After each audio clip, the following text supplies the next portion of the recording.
Pozdravljeni! Od 26. februarja do 6. maja poteka letošnja kampanja vnosa zbirnih vlog za neposredna plačila. Zamudniki bodo vloge lahko oddajali še do 2. junija, vendar bo izplačilo zanje za vsak dan zamude za odstotek nižje. Vlagateljem tudi letos na 81 mestih svetujejo in pomagajo pri izpolnjevanju vlog svetovalci Kmetijsko-gozdarske zbornice Slovenije. Podatke o izplačilih za pretekla leta in o poteku letošnje kampanje pa so nam posredovali na Agenciji Republike Slovenije za kmetijske trge in razvoj podeželja.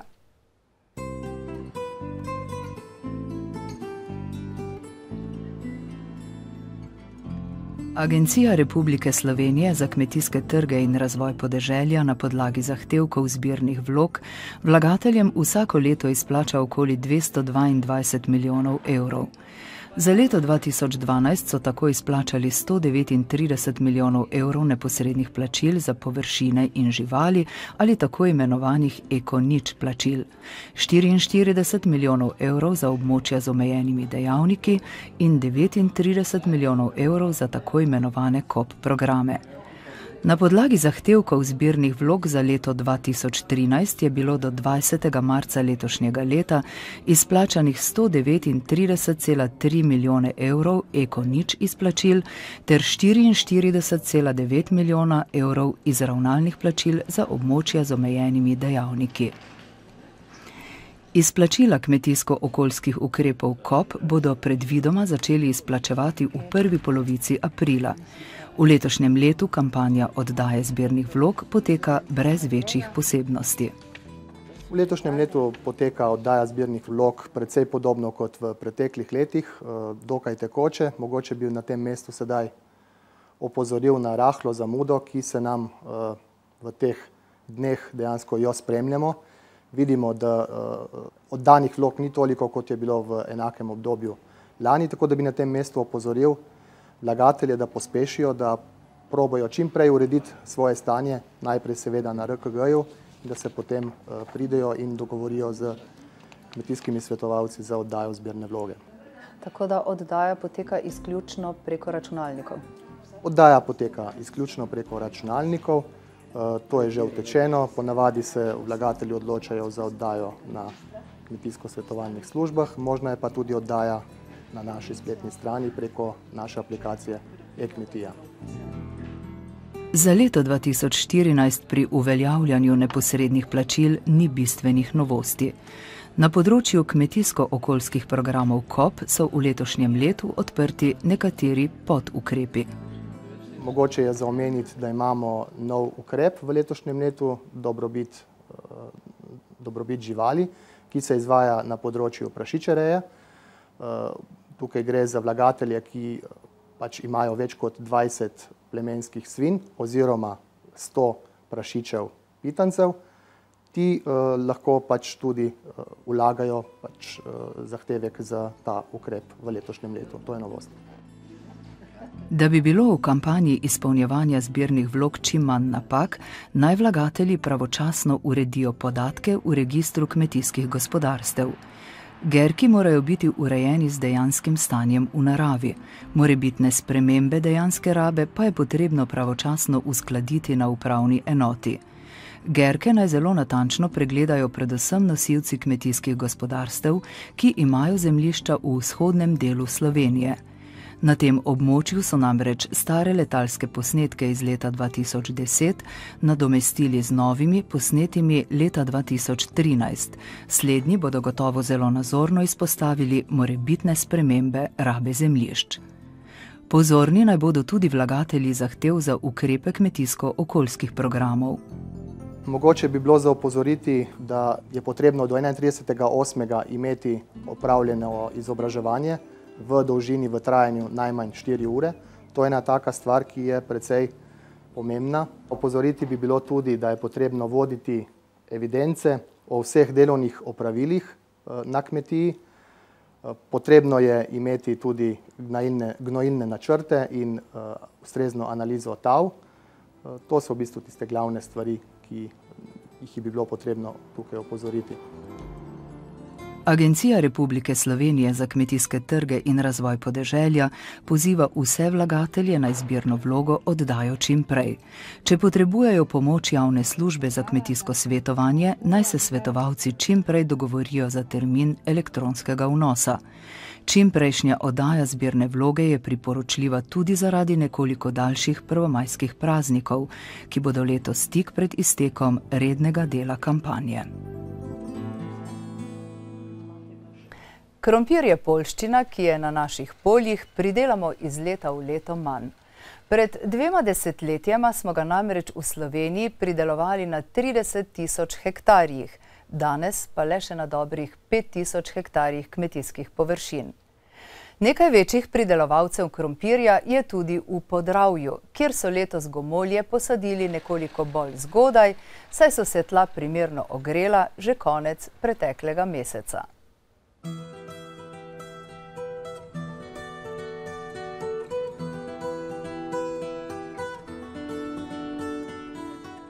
Kmetje na Ptujskem polju, kjer so tla peščeno prodnata, si pri pridelavi poljščin že več let pomagajo z namakanjem.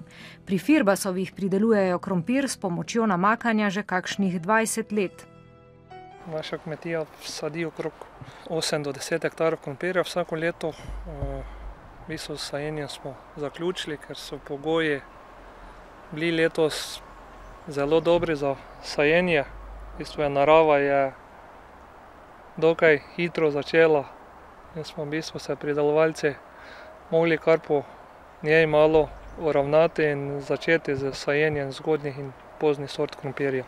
V bistvu si skoraj ne upamo več privoščiti proizvodnje krompira brez namakanja, zato ker so stroški pridelave zelo visoki in če so sušne letine, se v bistvu ne pokriva pridelek stroškov pridelave. Krompir je dejansko poljščina, ki potrebuje stalno oskrbo z vlago v času rasti, potem pa predvsem v času formiranja gomolje. Ne prenaša pa odvečno vodo, zato ga priporočamo tudi za sajenje na tleh, ki so dobro propustna, dobro založena tudi z humusom. Za intenzivno pridelavo pa za doseganje visokih pridelkov to ocenjujemo, da so pri nas pridelki nad 50 oziroma nad 60 ton po hektarju, pa krompir rabi stalno oskrbo z vlago. Ne samo, da pomanjkanje vlage v obdobju formiranja gomoljev pa polnjenja gomoljev vpliva negativno na višino pridelka oziroma da so pridelki zmanjšani, gre tudi za probleme z kakovostjo krompirja. Kako ste zadovoljni z zagotavljanjem semenskega krompirja? Pa zdaj z semenskimi krompirji zaenkrat je ponudba v Sloveniji dobra. Problem je malo mogoče v kalibraži semena. Kaliber 35-55 je kar debelejši krompir notri, kar več debelega krompira in v bistvu posledično je treba kar nekaj ton krompirja več kupiti. In v bistvu se strošek pridelave kar poveča. Pač pa tudi en del imamo lastnega semena, tako vsako leto ne kupujemo vsega semena.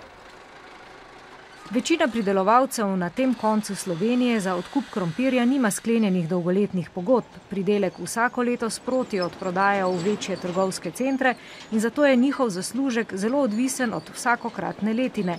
Če je krompirja veliko, cena pade. Lansko leto je bila cena dobra, letos pa je že spomladi cena pada, tako da ne vemo, kako bo. Imamo skladišče za enih 300-400 ton krompira, tako da smo nekaj šparali, zdaj pa smo dočakali nizko ceno. Cene so glede na Evropo so po moji oceni 20–30% večje. Tako da sadimo več kot polovico svojega doma pridelanega semena. Z žlahtnenjem krompirja se med drugim ukvarjajo tudi v poskusnem centru za krompir pri Kmetijskem inštitutu Slovenije. Delo centra bomo podrobneje predstavili v eni izmed naših prihodnjih oddaj. Gojenje zelenjave na visokih gredah je eden izmed principov permakulturnega vrtnarjenja ali kmetovanja, ki je trenutno zelo popularen. Smisel pridelave v visoki gredi in celoten postopek izdelave predstavljamo v naslednjem prispevku.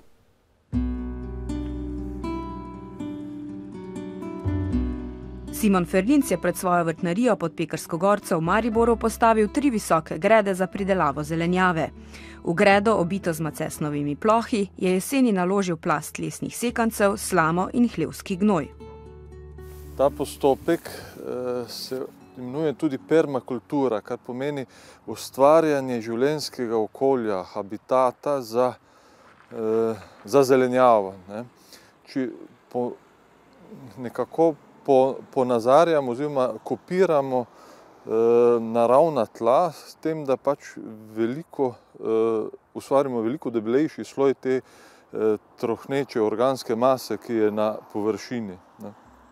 S tem dobimo tudi veliko boljše pogoje za zelenjavo. Vsa ta masa trohni in tudi sprošča toplotno energijo, tako da lahko začnemo v pridelavo veliko prej, kot pa so pogoji na prostem. Kasneje bomo prikazali, da lahko gredo tudi pokrijemo s steklom.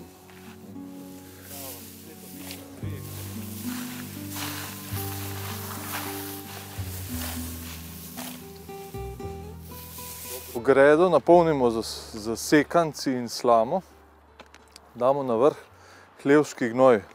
Z gnojem vnesemo hranila in še pomembneje v tem primeru, da vnesemo mikroorganizme, ki aktivirajo vso to biomaso in se začne razkroj.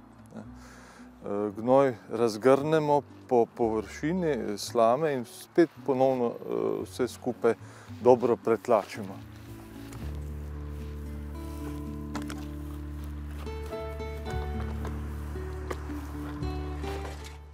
Grede so postavili neposredno na zemljo, tako imajo deževniki in druge živali prost dostop.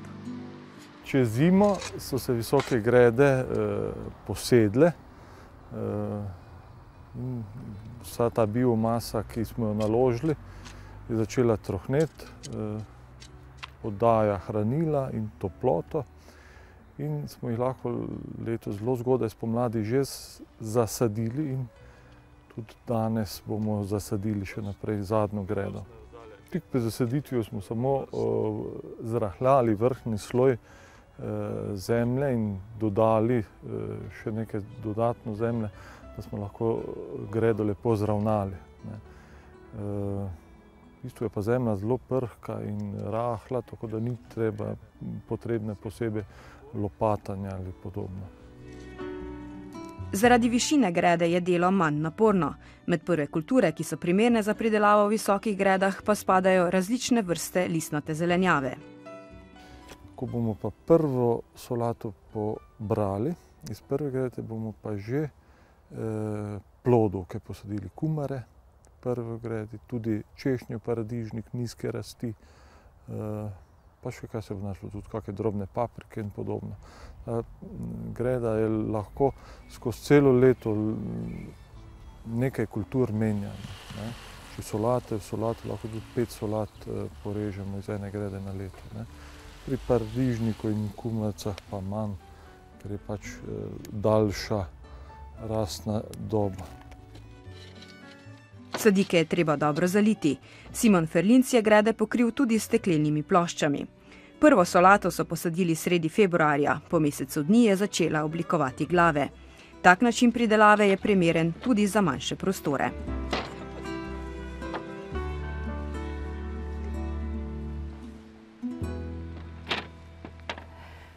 Tudi nadaljujemo pa na področju zelenjadarstva. Danes se nam je v studiu pridružila specialistka za zelenjadarstvo, gospa Miša Pušenjak z Kmetijsko-gozdarskega zavoda v Mariboru. Lepo pozdravljeni. Pozdravljeni. Torej, v prispevku smo si lahko ogledali način pridelave zelenjave na visokih gredah. Je to zelo razširjen način v Sloveniji oziroma verjetno zelo priljubljen v zadnjem času? Ravno v zadnjih mogoče nekaj meseci, pravzaprav so očitno ljudje to nekje prebrali in se navdušili nad tem, in tako da zdaj kar veliko ljudi pravzaprav kliče in sprašuje, kako bi se tega lotili. Zgleda pa, da gre za bolj omejen način pridelave. Mogoče obstaja kakšna možnost, da bi po takšnem postopku pridelovali tudi na večjih površinah? Ja, meni se zdi, pravzaprav jaz vedno rečem, ne škoda stroškov za tak način dela tam, kjer imaš dober vrt. Če imaš dobro zemljo, jaz pravim, je najboljša zadeva delati vse rastline v zemlji, ker zemlja je vedno najboljša mati, če lahko temu tako rečemo. Res pa je, da je ta zadeva zelo uporabna za vse, ki imajo gibalne omejitve, se pravi, ali imajo težave s hrbtenico, se ne more več sklanjati, ali so celo na vozičkih, recimo, komot jim naredimo take grede, ne vem, v domih upokojencev se mi to zdi idealna zadeva, da lahko ljudje še nekaj delajo, ker smo omejeni in s prostorom, vse te grede, težko bi rekel, da so lahko velike, in pa tudi z materialom, ne, tako da drugače pa se mi zdi dosti bolj uporabno za ljudi, ki imajo zemljo, ampak imajo premajhne površine, pa bi radi nekoliko več, da se čisto po istih postopkih, po istih plasteh naredijo gomile. Se pravi, namesto da bi se tele okvirje delal, si narediš čisto preprosto, začneš z to drenažno plastjo, različnih sekancev, lesnih vej, kakoli, in po tistem postopku pač oblikuješ v gomilo in si na takšni površini, tu si pa res na isti ploščini v bistvu narediš dvakrat večjo površino, če to upogneš, ne. Medtem ko visoka greda je pa na isti površini vedno nekoliko manjša površina, zato ker moraš imati še robove od tistega materiala, s katero si grede narediš, ne. Postopek priprave pa je enak? Postopek priprave je enak, pa še nekaj, tudi spravilo lažje. Visoko gredo je treba vsake toliko let obnoviti, medtem ko pa se gomilo tudi, ampak tu v bistvu pometeš, malo ta material pomešaš med sabo in lahko začneš znova, tam pa le moraš prazniti in se mi zdi kar precej več dela, no. Če mogoče še malo pogledava aktualne razmere v zelenjadarstvu. V lanskem letu so ob tem času pridelovalci bili zelo zaskrbljeni zaradi nizkih temperatur, obilice padavin. Letos so razmere čisto drugačne, lahko govorimo že o suši? Jaz moram reči, da v severovzhodnem koncu Slovenije zagotovo zgornja plast 20 cm je že suha, to je pa že za te sadike, pa to, kar presajamo, pravzaprav tista plast, v kateri zdaj korenine živijo. Tako da ja, lahko govorimo o suši in jaz bi res opozorila vse pridelovalce, ki še niso začeli z namakanjem, pa imajo možnost namakanja, da je skrajni čas, da začnejo z namakanjem, ker ko se zemlja enkrat izsušijo, zelo težko dobro namočiš. Kaj pa zaščita rastlin v takih razmerah in gnojenje? Ja, zdaj, kar se tiče gnojenja, jaz upam, da so ga opravili še pravočasno, ko je bila zemlja še dovolj vlažna, dokler, ko je zemlja suha, rastline, tudi če so hranila na razpolago, seveda brez vode ne pridejo do teh hranil, zato zdaj v tem primeru je skoraj nesmiselno karkoli v tla dajati, razen tam, kjer se namaka, ne. Vsi imamo pa že kar nekaj zelenjadarskih površin, ki se namakajo. Kar se pa tiče zaščite, pa predvsem, kar je treba vedeti, so vsi škodljivci dosti bolj zgodni. Predvsem opozarjam tiste kmete, ki imajo večje površine in so navajeni te svoje površine pregledovati s traktorja, ne. Izrečem, zelenjave se tako ne bi smelo nikoli gledati s traktorja, ampak bi vedno mogel stopiti, mogoče še iti na kolena. Zdaj pa absolutno. Pojavlja se čebulna muha že 3 tedne, kar je nenormalno zgodaj, nenavadno rečemo okrog 1. aprila, recimo, če bi že kdaj govorili o datumih, letos je bila že v 2. tednu marca. Jaz sem prepričana, da je že velika nevarnost tudi pred kaposovo muho, to so 2 taka škodljivca, ki res veliko škode naredita. Moram reči, da se buhači še ne vem kako ne pojavlja, ampak res pa je, da tudi če nimamo ne vem koliko kapusnic zunaj, tudi ušiša še niso, zgleda, da mi je še kljub temu presuho, predvsem najbrž, da se niso še začele razmnoževati, kot da bi videli tiste kolonije, ampak imamo pa veliko talnih škodljivcev, ne, od strundu, letos je ogromno sovk, ogromno ogrcev, očitno pač v lanskem letu na poljedelskih površinah bilo presuho, so se preselile na zelenjadarske površine, tako da so letos je kar škodljivcev, ja, in če se ne bo vreme spremenilo, bomo imeli lahko precej velike težave z njimi. Upajmo, da vendarle ne bo tako. Za danes pa hvala lepa za obisk v našem studiu. Hvala tudi vam. Današnjo oddajo Ljudje in zemlja pa nadaljujemo s sejemskim utripom. Pomlad je namreč zelo primeren čas za pripravo sejmov. Jožefov sejem so letos pripravili že 26. zapovrstjo. Osrednjo pozornost so organizatorji namenili semenu. s poudarkom na ohranjanju in gojenju domačih rastlinskih vrst.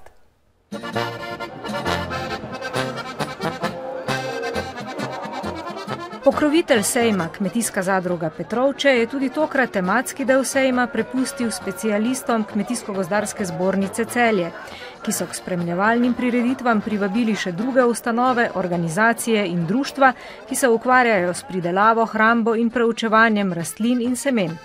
Semena, visoka kakovost semena, tista stvar, ki je seveda zelo pomembna, do tega zavedanja, da bi seveda želeli poudariti slovenska, avtohtona, tudi doma pridelana semena, z poudarkom seveda na certificiranih semenih, ki jih recimo ohranjajo, vzdržujejo v okviru genskih bank. Zato so recimo v okviru razstave sodelujoči Kmetijski inštituti Slovenije kot zelo velika genska banka ter genska banka pri Inštitutu za hmeljarstvo in pivovarstvo Slovenije, kjer pač vzdržujejo zeliščna semena.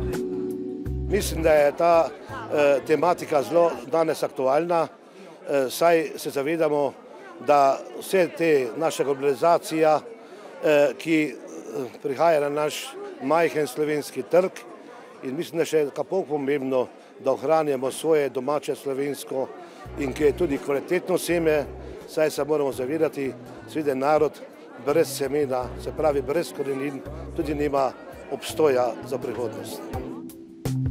Znano je, da je skrbnikov semen pri Slovenski rastlinski genski banki več, medtem ko v Kmetijskem inštitutu Slovenije hranijo semena kmetijskih rastlin in njihovih divjih sorodnikov, jih glede na vrsto rastlin hranijo v obliki semen, klonskega materiala in trajnih nasadov, tudi na Biotehniški fakulteti Univerze v Ljubljani in na Fakulteti za biosistemske vede in kmetijstvo Mariborske univerze.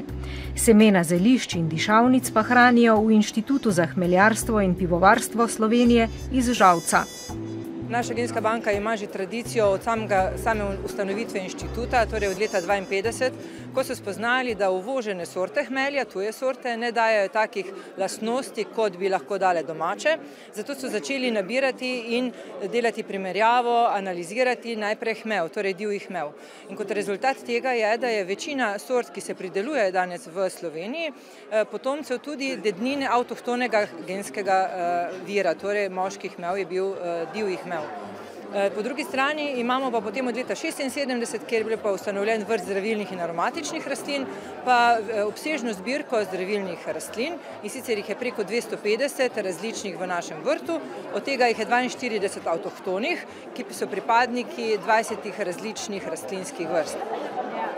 Čeprav je odnos države do ohranjanja domačih vrst rastlinskih semen bolj kot ne mačehovski, se zanimanje med ljudmi za ohranjanje avtohtonih rastlinskih vrst povečuje.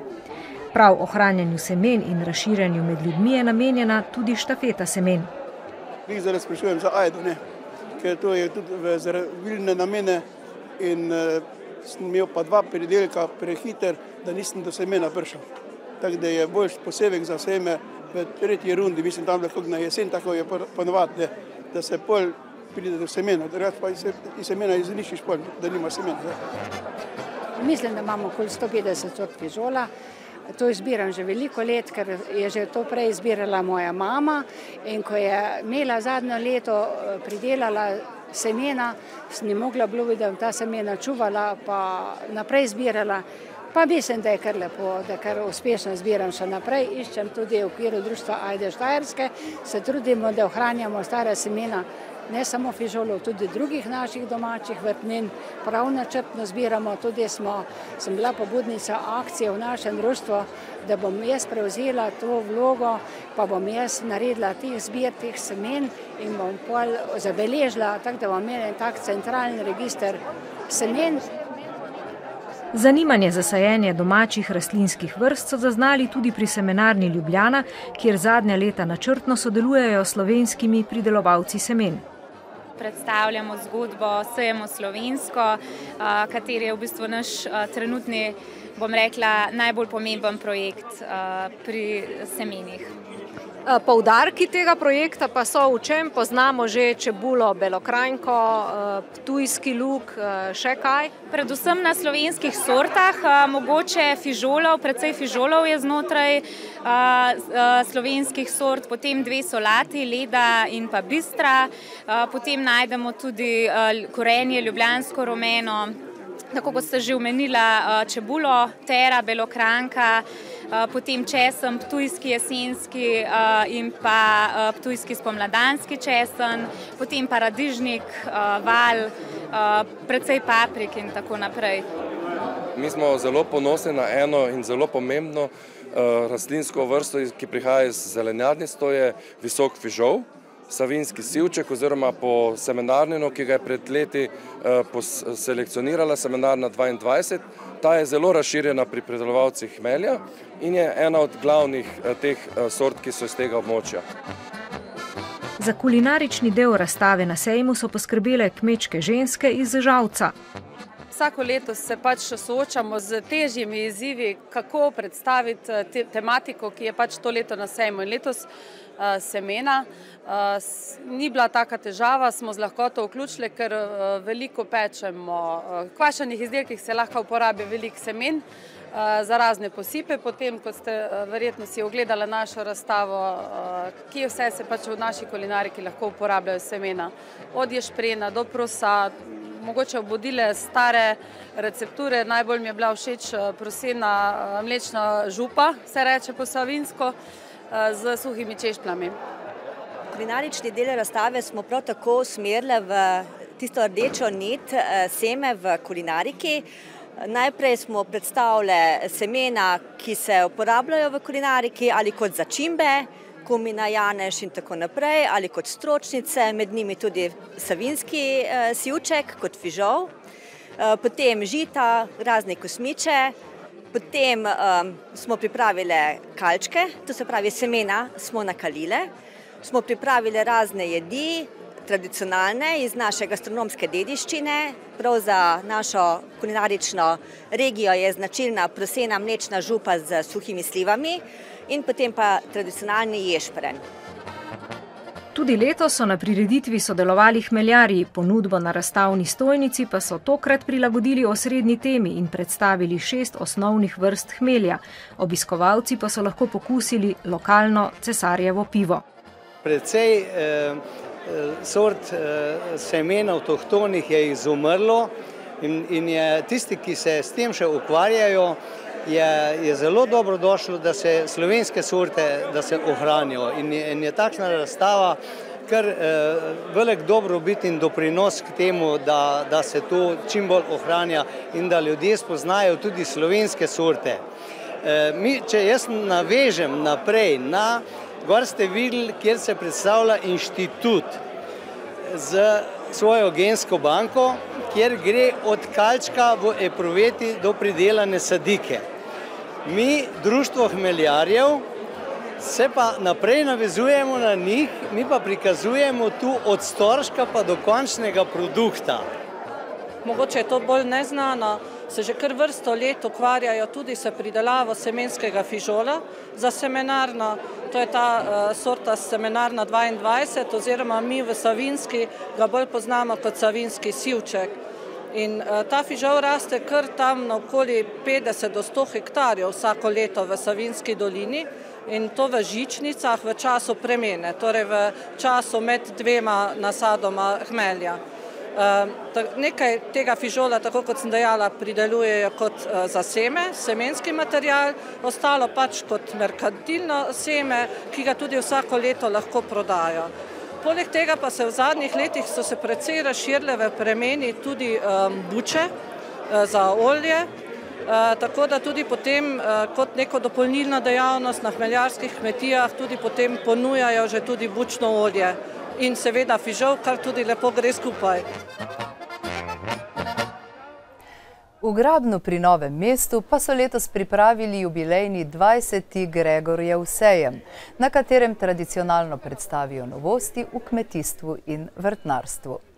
30 000 obiskovalcev si je tako lahko ogledalo ponudbo več kot 200 razstavljavcev.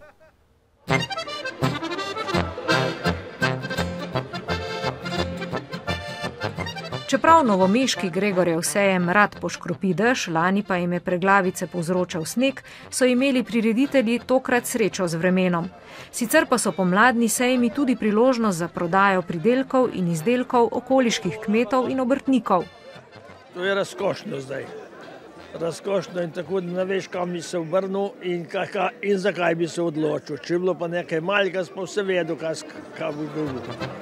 Mi smo iz Zagreba, pa imate veliko reklamo, pa smo mi iz Hrvaške tudi prišli, da pozdravimo in da vas vidimo tu na sajmu. Našli kaj uporabnega? Ja, še ugledujem. Imamo nučka, ki ima ful rad traktorje, pa bo traktorje gledal. Sem toliko malo, da smo na zraku, pa da malo pogledamo razne stroje. Razen običajne sejemske ponudbe in razstave domačih živali pa so za obiskovalce pripravili še strokovna predavanja z področja kmetijstva in vrtnarstva. Sejem je štartov pravzaprav zato, da se poveča prepoznavnost zadruge na skromnih 6000 kvadratnih metrih. Zdaj po 20 letih je prerasel meje Dolenjske, lahko rečemo, postal tretji največji slovenski, prvi spomladanski sejem. Želimo pravzaprav po tematskih sklopih pripraviti in zasejati seme za začetek spomladanske sezone in jaz mislim, da nam to pravzaprav v zadnjih letih tako potrjuje obisk uspeva. Kmetijska zadruga Krka je največji odkupovalec v Sloveniji pridelane zelenjave, seveda pa na novomeškem območju zagotavljajo tudi odkup mleka in mesa. Vsa zelenjava ostane v Sloveniji, prodamo jo veliko večino v 3 največje slovenske trgovske sisteme in veseli nas dejstvo, da pravzaprav v zadnjih 2 letih vendarle opažamo, da slovenski potrošnik prepozna to kvaliteto, ki jo, bom rekel, kakovost integrirana ali pa nadstandard integrirana zelenjava ponuja. Poleg pestre vrtnarske ponudbe pa obiskovalce zanimajo predvsem kmetijski stroji in oprema. Razpon v ceni je tam od 28.500 evrov, je najcenejša verzija traktorja, ta pride 47.000 evrov. Ljudje se pa večino odločijo za cenejše variante, ker je problem, da naše kmetijstvo se ve, kakšno je, ni nekega prihodka, tako da tudi kupuje po potrebi, kar rabijo. Danes se ne kupuje več velik stroj, ni več problem, da je velik traktor pri hiši, ampak kupiš tisto, kar ponavadi rabiš. Kaj pa sicer od te razstavljene opreme, recimo po čem je največ zanimanja? Marsikaj lahko vidimo. Ja, največ zanimanje po manjših strojih, ker dejansko mi smo podeželje, tukaj Dolenjska nima nekih velikih kmetij, zato se tudi kupuje stroji, manjše verzije, cenejše izvedbe, tako da za primerne našim kmetijam.